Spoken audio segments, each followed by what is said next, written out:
Ustadz, kan Kak Dorce meninggal, kabarnya positif COVID.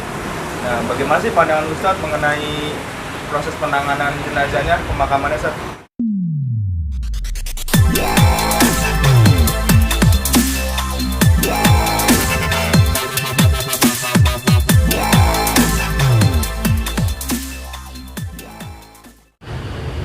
Ustadz, udah berapa lama sih kenal sama Kak Dorce dan kesan-kesannya seperti apa? Bismillahirrahmanirrahim. Dengan Kak Dorce saya awal kenal kalau nggak salah ya tahun 2007-2008. Karena beliau ini kan banyak membuat lagu untuk penyanyi muda yang dihasilkan audisi dari salah satu TV swasta. Nah, kebetulan ada beberapa teman saya yang juga satu stasiun. Jadi saya diajak ke rumah Kak Dorce. Disitulah awal kenal dan langsung disuruh tausiah, ceramah di depan anak yatim beliau. Dan alhamdulillah berikutnya jadi sering ngobrol, sering ketemu, ya sering berbagi cerita lah.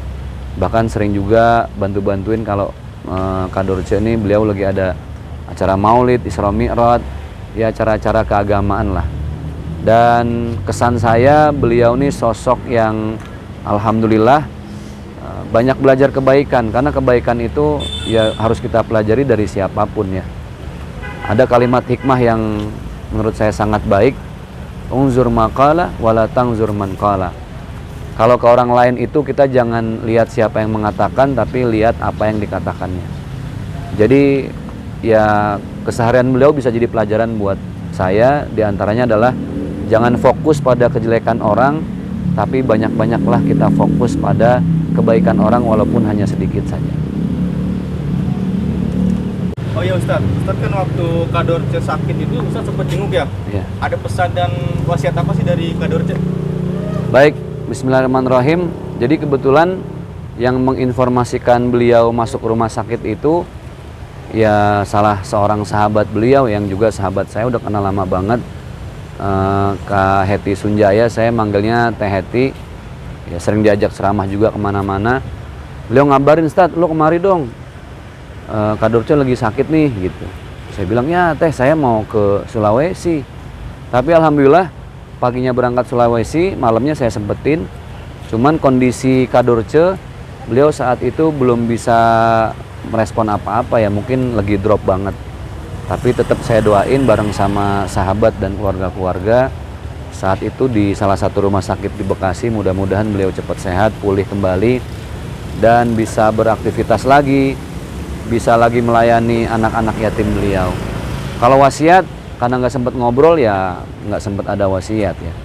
Tapi dari beberapa kali ngobrol, satu kalimat yang bikin saya cukup terharu adalah di saat beliau bilang, Ustadz, gue ngerasa orang yang paling banyak salah. Mungkin di antara sekian banyak manusia, gue yang paling banyak salah. Tapi justru itu yang bikin gue semangat untuk banyak-banyak berbuat baik. Ya kan ridho Allah kita nggak pernah tahu.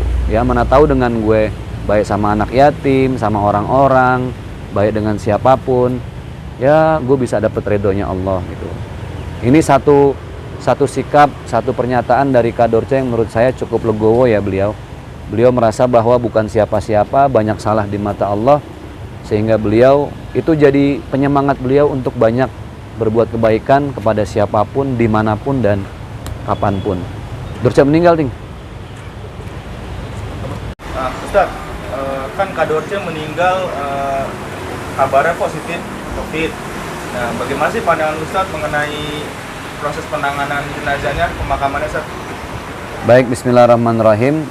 Saya baru baca di salah satu berita sudah terkonfirmasi kalau Kak Dorce ini meninggal karena COVID. Ya artinya ini qadarullah, kita hanya bisa doakan.